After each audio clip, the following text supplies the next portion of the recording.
ಹೇಗಿದ್ದೀರಾ? ಸೌತ್ ಕೊರಿಯಾದಲ್ಲಿ ಭಾರತೀಯರಿಗೆ ಪ್ರವೇಶವಿಲ್ಲ ಎನ್ನುವ ಕೊರಿಯಾದ ಬಹುತೇಕ ಅಂಗಡಿಗಳಲ್ಲಿ ಬೋರ್ಡನ್ನು ನೇತುಹಾಕಲಾಗಿದೆ.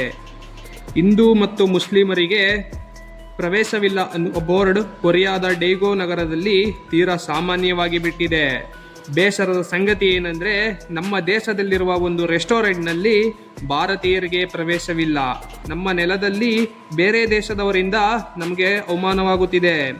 ಆಂಧ್ರ ಪ್ರದೇಶದ ಅನಂತಪುರದಲ್ಲಿ 15ರಿಂದ 20 ಕೊರಿಯನ್ ರೆಸ್ಟೋರೆಂಟ್ಗಳಿವೆ.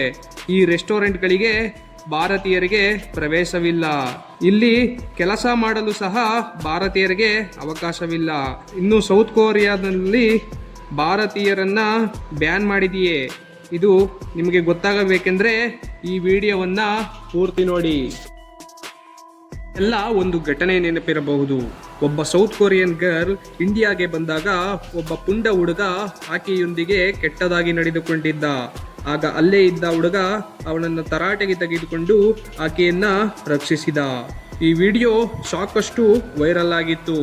ಆಕೆಯನ್ನು ರಕ್ಷಿಸಿದ ಆ ಹುಡುಗನಿಗೆ ಪ್ರಶಂಸೆಯೂ ಸಿಕ್ಕಿತ್ತು. ಮುಂಬೈ ಪೊಲೀಸರು ಆ ಹುಡುಗನನ್ನು ಬಂಧಿಸಿದರು. ಅವನಿಗೆ ತಕ್ಕ ಶಿಕ್ಷೆಯನ್ನು ಕೊಡಿಸಿದರು. ಆ ಹುಡುಗ ಆಕೆಯನ್ನು ರಕ್ಷಿಸಿದ. ಇಂತಹ ಸತ್ಕಾರ ಕೊರಿಯಾದವರಿಗೆ ಯಾಕೆ ಇಲ್ಲ? ಆದರೂ ಸಹ ಅಲ್ಲಿ ಆದ ಅವಮಾನವನ್ನು ವಿಡಿಯೋ ಮಾಡಿ ಯೂಟ್ಯೂಬಲ್ಲಿ ಹಾಕಿದ್ದರು. ಹಾಗಾದರೆ ಸೌತ್ ಕೊರಿಯಾದಲ್ಲಿ ಭಾರತೀಯರಿಗೆ ಬೆಲೆ ಇಲ್ವಾ? ಕೊರಿಯಾದಲ್ಲಿರುವ ಭಾರತೀಯರು ವಿಡಿಯೋವನ್ನು ಯೂಟ್ಯೂಬಲ್ಲಿ ಒಮ್ಮೆ ಟೈಪ್ ಮಾಡಿ ನೋಡಿ. ಒಂದೊಂದು ವಿಡಿಯೋ ಕೂಡ ಒಂದೊಂದು ಘಟನೆಯನ್ನು ಹೇಳುತ್ತೆ. 2016ರಲ್ಲಿ ಸರ್ಕಾರ ಭಾರತೀಯರ ವಿರೋಧ ನೀತಿಯನ್ನು ಜಾರಿಗೆ ತಂದರು. ಈ ನೀತಿಗೆ ಪ್ರತಿಷ್ಠಿತ ಖಾಸಗಿ ಕಂಪನಿಗಳು ಮತ್ತು ಕೊರಿಯಾದ ನೌಕರರ ಸಂಘದಿಂದ ಭಾರಿ ವಿರೋಧ ವ್ಯಕ್ತವಾದ್ದರಿಂದ ಈ ನೀತಿಯನ್ನ ಸರ್ಕಾರ ಶಾಶ್ವತವಾಗಿ ಕೈಬಿಟ್ಟಿತು. ಕೊರಿಯಾರ ಮನಸ್ಥಿತಿ ಕೂಡ ಆದಷ್ಟು ಬೇಗ ಬದಲಾಗಲಿ.